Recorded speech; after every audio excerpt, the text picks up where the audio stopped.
como vocês puderam perceber, a gente tem aqui um grupo muito heterogêneo, né? Opa. Então, pessoas com diferentes experiências aqui. Então, eu achei importante eu preparar uma apresentação básica, né? Princípios do roteiro audiovisual, coisas que eu acho importante todo mundo ter mais ou menos em mente para a gente, quando eu estiver falando de determinada, né, storyline, de uma sinopse, vocês terem mais clareza do que eu estou dizendo. Depois, então, eu vou passar rapidinho esse PDF que eu preparei, essa apresentação que eu preparei, mas depois eu mando para vocês, se vocês quiserem estudar, se vocês quiserem fazer perguntas, né? Como eu falei, eu vou estar à disposição no WhatsApp, eu adoro realmente. Eu tenho um pouco, como vocês, alguns disseram, a Cris, né? Eu tenho um pouco essa coisa de missão, sabe? Eu acho que realmente a gente pode, histórias, né? Contar histórias, né? Tem uma definição muito legal que eu ouvi em uma das inúmeras palestras que eu participo, mentorias e tal, que o homem é um animal narrativo. Até o cara da publicidade que falou isso, né? A gente escreve histórias desde que a gente aprendeu a escrever, né? A gente escrevia histórias antes da gente escrever, né? A gente fazia desenhos para tentar contar uma história, né? A gente sempre contou histórias. E as histórias, elas são lições de sobrevivência. Elas ajudam a gente a nos guiar nesse caminho, né? Como a Rastricinha falou, maravilhoso, eu entendi quem eu sou através dos filmes que eu assisti. Então, isso foi o que, além da paixão pela escrita, que eu sempre tive, desde muito nova, mas essa compreensão da importância das histórias, né? Ela é tão importante quanto a medicina, é tão importante quanto qualquer outra ciência, que me motiva a continuar nesse caminho, né? Então, realmente, eu estou, sim, contem comigo para o que vocês precisarem. Está aqui no meu e-mail, vocês já têm meu telefone. Então, vamos lá. Quando eu estou compartilhando aqui a tela, eu não vejo mais vocês. Então, se alguém quiser me interromper, pode ficar à vontade, tá? Tá. Quando a gente fala em gêneros, em gêneros narrativos, a gente tem 3 gêneros fundamentais. Eu estou com uma barra aqui bem no meio do meu caminho. Deixa eu só ver se eu consigo tirá-la daqui. Para vocês não aparece barra nenhuma, né? Hide. Não aparece. Só aparece a apresentação. Tá aqui, tá, pelo menos começo para cima. A barra que você está dizendo é dividido metade texto e metade verde? Não, isso aqui é o layout. Então, mesmo. Então tá de boa. É a barra do Zoom que fica aparecendo para mim aqui, não tem problema. Então, a gente tem os gêneros fundamentais, né? É sempre bom a gente ter isso em mente quando a gente está falando de cinema, a gente está falando do gênero dramático por excelência, que é quando o gênero dramático é aquele gênero onde você conta a história através das ações dos personagens, né? Literalmente do grego, ação. Então, a gente tem também o gênero lírico, né? Você pode, através da subjetividade, né? Uma poesia, você pode contar uma história. Você pode, no gênero épico, você ter aquele narrador que conta as histórias, né? Então, alguém que já viu tudo aquilo e ele está contando o que aconteceu. É diferente de você colocar os personagens de uma forma tridimensional mesmo, né? E a relação, através da relação deles, da forma como eles agem, da forma como eles se comunicam, você entende uma história ali, né? Você entende o que aconteceu ali. Mas é claro que quando a gente está num gênero dramático, você pode usar, e a gente usa, e é interessante, só é importante você ter consciência do que você está fazendo, né? A gente usa elementos do lírico e a gente usa elementos do épico. Quando você coloca um narrador na sua história, você está usando um elemento do épico dentro do gênero dramático.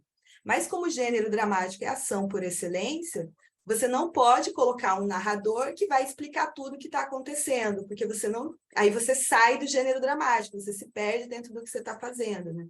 Então, é lembrar sempre que a narrativa audiovisual é drama por excelência, é contar uma história através de ações e falas dos personagens, falas também.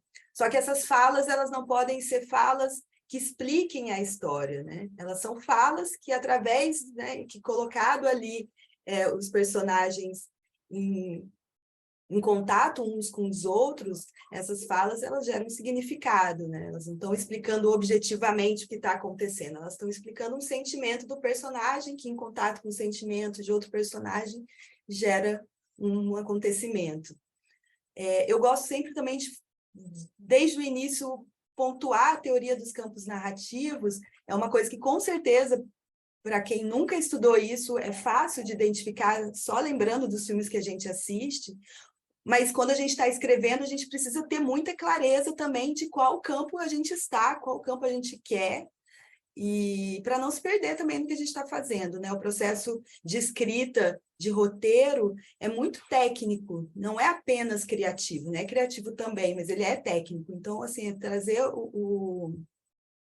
ter consciência dessas coisas é muito importante, né? Primeiro campo narrativo, drama clássico, cinemão de Hollywood.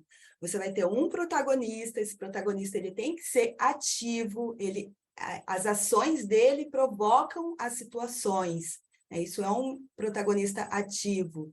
Ele tem que passar por uma jornada de transformação, né? Existe ali uma unidade de ação, uma unidade dramática, tudo está girando em torno de uma mesma situação, uma mesma coisa que está acontecendo, é alguma coisa que vai acontecer e ele está correndo para evitar que aquilo aconteça, né? Isso dá unidade de ação, tudo que está acontecendo ali está ligado aos mesmos fatores, né? São coisas soltas. Linhas sucessórias de evento, uma coisa gera uma ação, gera uma reação que leva a uma outra ação, que leva a uma outra reação, né? Então as coisas estão encadeadas, né? Esses eventos estão encadeados, e um final fechado, acabou, todo mundo entendeu o que aconteceu, né? Muito simples. Segundo campo narrativo, o drama moderno, ele tem muitos elementos do drama clássico, mas essa narrativa ela não precisa ser tão linear, né? Essa linha sucessória de eventos, ela não precisa ser tão bem marcada, às vezes uma coisa não está muito ligada à outra, os personagens, aí a gente começa a entrar no multiprotagonismo, muitas vezes você pode ter vários protagonistas e você pode ter várias histórias que não estão necessariamente muito linkadas, por exemplo, por uma unidade de ação, uma coisa que as une, como no primeiro campo narrativo, né? Elas vão estar unidas muitas vezes pela unidade temática, pelo tema, né? Elas têm ali um tema em comum, mas os personagens às vezes não se relacionam, eles estão vivendo suas coisas. É um pouco mais solta a história, né? Um pouco mais livre. Mas ela se aprofunda mais nos personagens, né? Enquanto o drama clássico ele tem esse protagonista, esses personagens um pouco mais estereotipados, um pouco mais chapados, né? Porque ele só tem um objetivo e o filme conta a trajetória dele em direção àquele objetivo e todo o resto fica meio em segundo plano. O segundo campo narrativo, não, ele já se aprofunda mais no personagem, na complexidade da existência humana, né? Ele já não trabalha essa coisa de bem e mal que o drama clássico explora tanto, né? Então, assim, tem o vilão e tem o mocinho. O drama moderno já brinca um pouco mais com isso, e ele pode ter um final aberto, né? Ele não tem necessariamente um final fechado onde acabou e todo mundo sabe o que aconteceu, né? O final aberto é aquele final onde talvez tenha acontecido isso, talvez tenha acontecido aquilo, não importa, né? O que importa foi a experiência que você viveu vendo esse filme. E o terceiro campo narrativo, que seria o drama pós-moderno, a ausência de narrativas de fato, né? Uma coisa, protagonismo passivo, então as coisas que acontecem não foram provocadas pelo protagonista, ele muito mais sofre as ações do lugar e dos eventos, do que ele provoca. O final também provavelmente vai ser aberto. Então, quando a gente está escrevendo uma história, muitas vezes eu pego muito na construção do personagem, na construção do protagonista, dependendo, quando a gente está falando em curta-metragem, a gente tem muito mais liberdade para brincar com os campos narrativos, né? E aí, à medida que você vai para outros gêneros do audiovisual, você tem que ter mais consciência, né? Uma narrativa seriada, por exemplo, uma série de televisão, ela dificilmente, ou quase impossível que ela seja do terceiro campo narrativo, né? Ela pode brincar com elementos do segundo campo narrativo, mas ela vai ser principalmente um drama clássico, porque é um produto de massa, é um produto para milhões de espectadores, né? No curta-metragem, a gente já tem uma liberdade maior, a gente pode brincar com um final aberto, a gente pode brincar com uma narrativa não linear, mas a gente pode também ficar no drama clássico, e isso não significa que seu filme é careta ou o seu filme não é inovador, né? Eu acho que a grande questão da criatividade dentro do audiovisual é entender que não é rompendo com as regras da narrativa que você vai ser inovador necessariamente, né? Dentro dessas pequenas regrinhas que já estão dadas, né? Elas não foram inventadas, elas foram observadas dentro do que tem sido feito, né? Então, dentro disso, você consegue ser muito criativo, você consegue criar obras relevantes e... Enfim, eu acho que é muito mais entender qual é a história que você quer contar e o que se encaixa melhor dentro da sua história, do que achar assim, eu quero ser disruptivo, então eu vou ficar no terceiro campo narrativo, né? Não é isso, você pode ser disruptivo no primeiro campo narrativo, é bem legal a gente tentar essas possibilidades, né? Explorar essas possibilidades. Quando a gente fala em elementos da narrativa, então assim, mas quando a gente está falando em roteiro audiovisual, a gente está principalmente falando da narrativa clássica, a gente está principalmente falando do drama clássico, porque por esses elementos que estão dados aqui, né? Você construir um protagonista ativo, uma jornada de transformação, uma unidade de ação, linha sucessória de eventos e final fechado, isso traduz a grande maioria das histórias que a gente conhece, das histórias, como eu falei, das histórias como lições de sobrevivência, né? Das histórias que vai comunicar, que comunica algo às pessoas. E a partir daí, para você conhecer, para você explorar os outros campos narrativos, eu acho muito importante você dominar o primeiro campo narrativo, né? E aí, dominando o primeiro campo narrativo, você começa a fazer experiências, né? Começa a testar uma coisa aqui, testar uma coisa ali, e aí você começa a explorar os outros campos. Mas eu gosto sempre de partir da narrativa clássica, né? Então, partindo da narrativa clássica, quais são os elementos, né? O que compõe essa narrativa? A gente tem um mundo, todas as histórias, né? Ela vai ser composta por um mundo inconfundível, é o mundo onde as coisas da sua história acontecem, onde a sua história acontece. O mundo inconfundível é composto por personagens, cenários e época. Eu preciso saber quais são os personagens, os cenários e a época da minha história para conseguir ser fiel e ser verossímil dentro do que eu estou contando. E uma storyline, um protagonista, um objetivo e um obstáculo, né? Toda história de drama clássico vai ter um protagonista, um objetivo e um obstáculo. Quando a gente vai para o drama moderno, essas coisas já ficam um pouco mais... um pouco mais livre, né? A gente já consegue abrir para outras storylines, mas aqui a gente tem que trabalhar com o protagonista, um objetivo e um obstáculo, né? Ele quer alguma coisa e por algum motivo isso é difícil de atingir. Então esse é o obstáculo e como que ele vai conseguir esse objetivo é a história que a gente está contando. De qualquer forma, uma das coisas mais importantes da narrativa é o personagem em si, né? E é importante a gente lembrar e a gente observar, quando a gente assiste alguma coisa, que o personagem ele é revelado nas escolhas que ele faz. Uma coisa que é muito comum a gente ver é a pessoa colocar no perfil uma série de características de um possível personagem, mas quando você lê a sinopse, você não vê relação entre o que está no perfil e a forma como ele age de fato, né? Então, a gente se apaixona pelos personagens que a gente assiste, porque a gente vai se identificando com as escolhas que ele faz, né? A gente vai questionando o que seja, a gente vai... nessas escolhas, às vezes, a gente vai reconhecendo que a gente conhece aquele personagem, né? Isso também é muito legal quando acontece, porque a narrativa é importante, tanto o elemento da surpresa, você não espera que ele vá agir de determinada forma, mas é mais interessante ainda quando ele te surpreende, mas ao mesmo tempo ele é fiel à personalidade dele. Então, dentro daquela surpresa, existe uma verossimilhança do personagem, né? E essas escolhas podem contrariar os estereótipos da caracterização, né? Isso a gente vai falar um pouco de estereótipo também, né? Loira sexy inteligente. Então, a caracterização, a gente vai colocar as qualidades observáveis do personagem, mas o perfil do personagem não é apenas a forma como a gente vê esse personagem, né? No perfil, a gente já deve colocar o que é relevante para a história, né? Qualidades e fraquezas dele que são relevantes para a história. Muitas vezes, uma grande qualidade da pessoa, como, por exemplo, falar sempre a verdade, né? Como o Eric estava contando para a gente, ela pode te colocar numa grande enrascada, como o Eric contou para a gente, né? Deve ser muito comum nas histórias que grandes qualidades levem a grandes enrascadas, a grandes situações chave, né? Situações limite.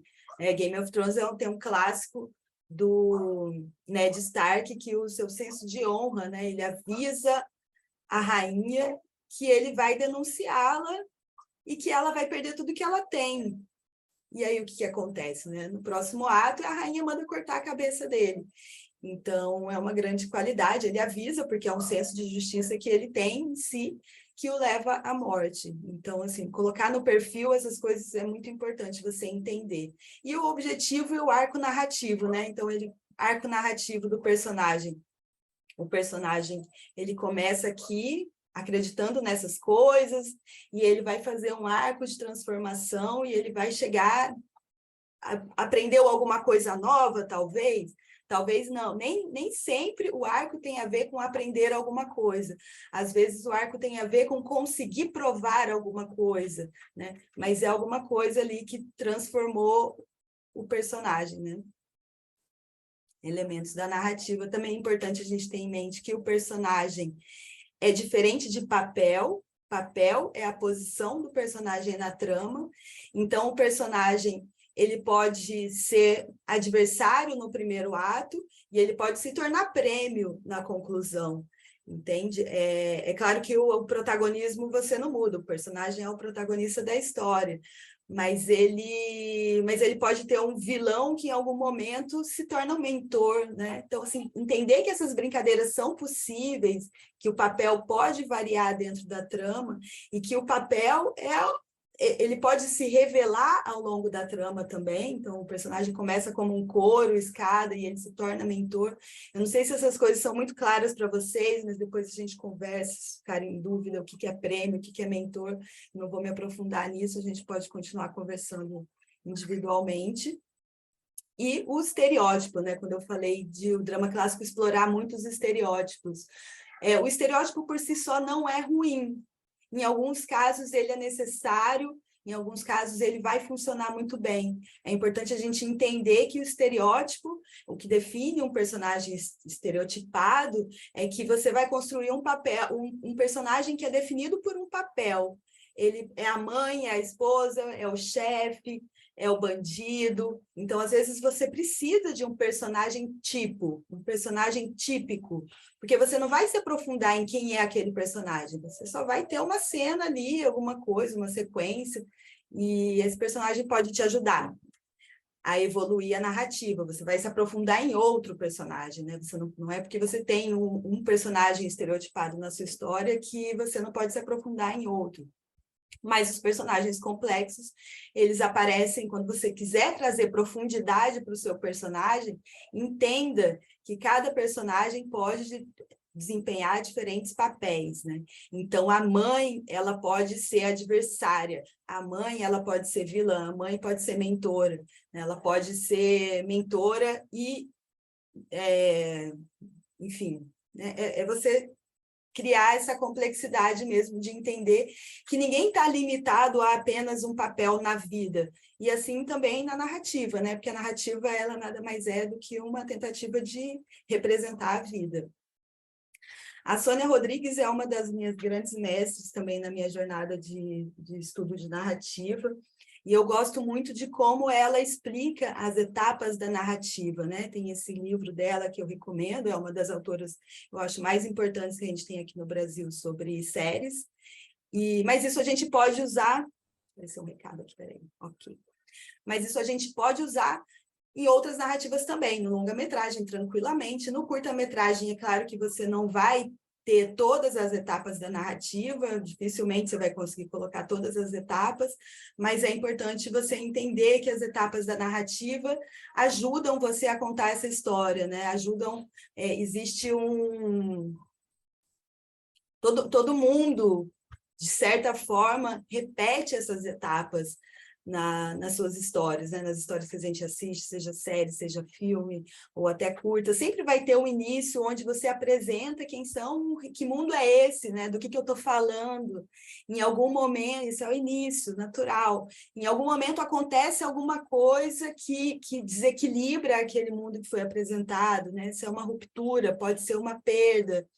Aí a pessoa é jogada em alguma jornada e ela precisa, é levada a agir por essa ruptura, por essa perda, e ela encontra obstáculos, ela pode encontrar auxílios, né? Em algum momento ela vai precisar assumir o papel, de repente, se ela se vê numa situação e ela precisa salvar alguém, ela vai assumir o papel de heroína. Então... E aí, enfim, decisão, conclusão, né? São etapas muito naturais da escrita. E são etapas que a gente encontra nas histórias mais antigas que a gente conhece, não são coisas que foram inventadas por alguém em Hollywood, né? Na verdade, tem um trabalho do Joseph Campbell, que eu gosto muito, A Jornada do Herói, O Herói de Mil Faces, né? A partir do Herói de Mil Faces, outros autores descreveram a jornada do herói de várias formas, mas a Sônia Rodrigues ela fala também muito de outro autor, que é o russo, é a Morfologia do Conto Maravilhoso. Então, esses dois autores, o que eles fizeram? Eles pegaram contos e mitologia do mundo inteiro e foram comparar o que havia de comum nessas histórias, né? E todas elas têm essa mesma estrutura, né? Você apresenta, você tem uma ruptura, você tem um obstáculo, você tem os auxílios, você tem uma decisão, você tem uma conclusão.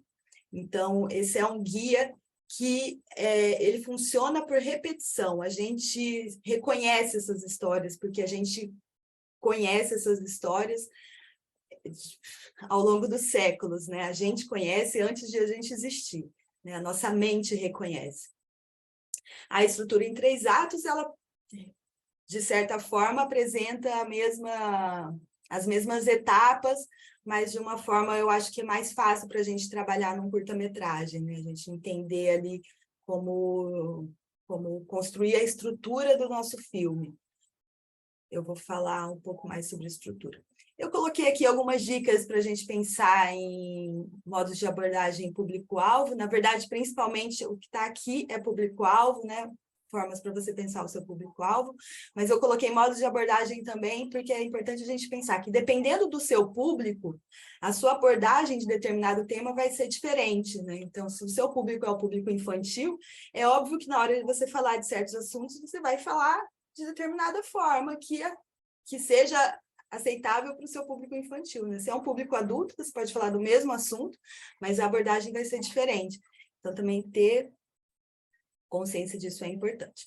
Vocês tiveram, todo mundo aqui teve contato com a storyline, sinopse, na hora de escrever esse projeto. Eu coloquei lá no projeto alguma dica, né, para clarear um pouco o que seria isso. Esses são os estágios da criação, mas eles não são, por ser um processo criativo, a coisa não é tão engessada, né? Eu vou escrever uma storyline, depois eu vou escrever uma sinopse, depois eu vou escrever um argumento, depois eu vou escrever uma escaleta, ou vice-versa. Na verdade, as coisas acontecem um pouco misturadas, né? Porque quando você escreve uma storyline, depois você vai para a sinopse, na sinopse, ao expandir a sua história, muitas vezes você precisa voltar para a storyline porque mudou. Você percebe que a história não era bem aquela que você imaginava, né? No processo de escrever, você vai descobrindo a história. E eu acho que isso é uma das coisas mais fascinantes de participar de uma sala de roteiro, porque na hora de você conversar com outras pessoas, coletivamente, sobre as trajetórias que a gente está imaginando para os personagens, visões diferentes que as pessoas vão trazendo, às vezes mudam alguma coisa do perfil do personagem, às vezes muda alguma coisa da storyline que você imaginou inicialmente, né? É claro que depende da sala de roteiro, tem algumas salas que são para você levantar essas primeiras etapas aqui, né? Você pode fazer uma sala para levantar a primeira Bíblia da série. Você pode ter uma sala para levantar os roteiros, aí não, aí as coisas já estão bem definidas, você vai escrever os roteiros, e é uma etapa que está um pouco mais fechada. Mas nos primeiros momentos da escrita, as coisas estão em constante transformação. Na hora que você vai para a escaleta, você descobre que alguma coisa que você imaginou na sinopse não funciona, então você vai lá e você tem que reescrever a sinopse. O documentário não é muito diferente. A Yasmin é o único documentário aqui do grupo. O documentário não é muito diferente, como eu falei na série documental que eu fiz. Eu escrevo roteiro de documentário do mesmo jeito que eu escrevo roteiro de ficção, porque a gente faz uma pesquisa tão aprofundada para poder fazer um documentário, né? Idealmente. Eu já conversei com todos os personagens, né? Conversei por telefone inicialmente, conheço os personagens, eu sei o que eles vão responder para cada pergunta, eu sei o que eu vou relacionar da resposta do personagem com o ambiente que eu estou filmando, então eu já sei essas coisas quando eu vou filmar de fato, né? Idealmente eu já sei essas coisas. Então, eu coloco isso no roteiro, no formato Master Cine, que eu vou mostrar para vocês também, que é o mesmo formato de roteiro de ficção, porque só assim eu consigo ter uma dimensão de qual o tamanho do filme que eu tenho, né? Então, na série Futuro em Movimento, a gente tinha episódios de 10 minutos.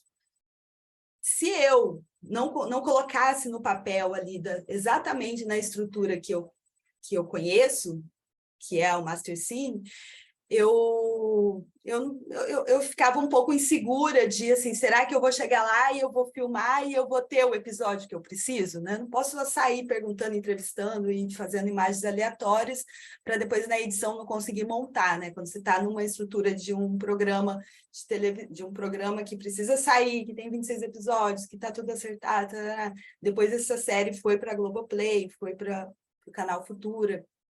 Então, tinha uma responsabilidade muito grande ali e eu precisei fazer isso da forma mais objetiva possível. É claro que existem outras formas de fazer um documentário, né? Você pode ter uma liberdade maior, num curta-metragem principalmente, de você estar mais aberto às surpresas do ambiente, né? O documentário ele tem isso, mas de qualquer forma é bom você já ter um caminho bem determinado, um caminho bem delimitado, para caso as surpresas aconteçam, você possa aproveitá-las da melhor forma. Se elas não acontecerem, você tem o seu filme do mesmo jeito, né? A ideia de uma câmera na mão é muito bonita, muito romântica, mas no mundo de hoje ela é muito complicada, né? Porque o que acontece muitas vezes é a pessoa chegar na ilha da edição e não conseguir montar o filme. E é isso que a gente não quer que aconteça com vocês, por isso que a gente se dedica aqui aos projetos também. Então, eu vou passar os modos de documentário, eu acho que vocês podem ver depois com calma. Eu coloquei aqui também algumas dicas para a escrita do roteiro mesmo, para quem quiser passar para essa etapa, né? A formatação de roteiro Master Cine, o que é cena, o que é sequência, né? Esse grupo de cenas que perfaz uma ação completa. Então, eu tenho uma sequência em que o casal vai se conhecer, né? Uma comédia romântica sempre tem aquela sequência em que o casal se conhece. É uma sequência, o cara toma um café, a mocinha vai tomar um sorvete, o cara não sei o quê, né? Então, assim, aí vai para um, vai para o outro, vai para um, vai para o outro, até que chega um momento que eles se encontram. Isso pode ser uma sequência. Então, é importante a gente entender isso para conversar, e o roteiro em si já é todas as cenas, né, nesse formato do Master Cine que vem a ser. É importante você ter os softwares de escrita de roteiro, tem alguns gratuitos, o mais conhecido acho que ainda é o Celtics, posso passar para vocês depois por escrito, para quem quiser procurar. Eu uso o Final Draft, que é pago, mas você comprou uma vez também, pode usar para o resto da vida, e aí ele já tem aquela formatação dada, né? E aí cada página do roteiro equivale, em média, a 1 minuto na tela. Isso é óbvio que vai variar, depende do ritmo da sua história, né? Às vezes isso vai passar um pouco, vai ser um pouco menos, mas é para você ter uma ideia mesmo de qual o tamanho do seu filme enquanto ele ainda está no papel. Tá aqui, vou deixar para vocês estudarem, quem quiser, se quiserem dúvidas. Ferramentas narrativas, narrador em voice-over. Muita gente tem dúvida também do que é o voice-over, o voice-off, mas, enfim, acho que durante a nossa conversa, com certeza que eu já me estendi mais do que eu tinha em mente, mas ao longo da conversa, essas coisas vão surgir, a gente vai falar, se ficar dúvida, vocês me perguntem que eu vou explicando. Mas aqui eu acho legal, só para vocês terem uma ideia do que são ferramentas narrativas, né? São estratégias que você vai colocar no seu texto que vão ajudar a contar a sua história. Simplesmente isso, e tem várias, né? Flashback, flash forward, né? Flashback todo mundo sabe, a gente volta a história para o passado, mas a gente também pode avançar a história no futuro, né? Então seria o flash forward. E o flash present também é muito legal, né? É muito usado em comédia, principalmente. Você tem um flash do que a pessoa está pensando naquele momento, sabe? Ah, e aí, tá tudo bem com você? E a pessoa vai responder, ah, tá, tudo ótimo. Aí, flash present, né? O que está na cabeça dela? Não, tá uma droga, enfim, acabei de descobrir que, sei lá, tive uma notícia horrível. Então, esse seria o flash present. Coloquei aqui também um pequeno glossário de transições, que você pode usar isso no seu roteiro, mas tudo que você coloca no roteiro tem que ter uma implicação na narrativa.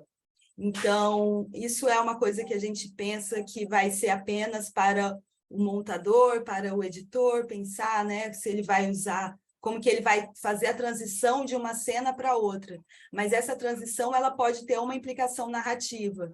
Então, eu coloco aqui também para na hora que a gente estiver escrevendo, a gente já ter mais clareza disso e poder usar as ferramentas que a gente tem para contar melhor a nossa história. Então, passei rapidinho, mas eu vou mandar para vocês, é mais para a gente poder partir de um ponto em comum. Eu acho que a gente está aqui, ó, neste momento. E cadê a página do Storyline? Aqui. Então, a gente está levantando o mundo inconfundível do filme de vocês, quem são esses personagens, qual é o cenário, qual é a época, e dentro desses personagens, quem é o protagonista? O protagonista, ele age como protagonista, né? Ele é a pessoa que está provocando as situações, ou ele está sofrendo as situações, né? Porque às vezes a gente acha que o protagonista é um, mas a pessoa que está agindo, que tá colocando a história adiante é outro. Então, às vezes, cabe você repensar se o seu protagonista está certo. E o que ele quer, né? A que veio? A pergunta básica do filme, né? A que veio esse personagem, né? O que ele está querendo com essa história? E as histórias são lições de sobrevivência, né? Todas elas têm ali algo a dizer.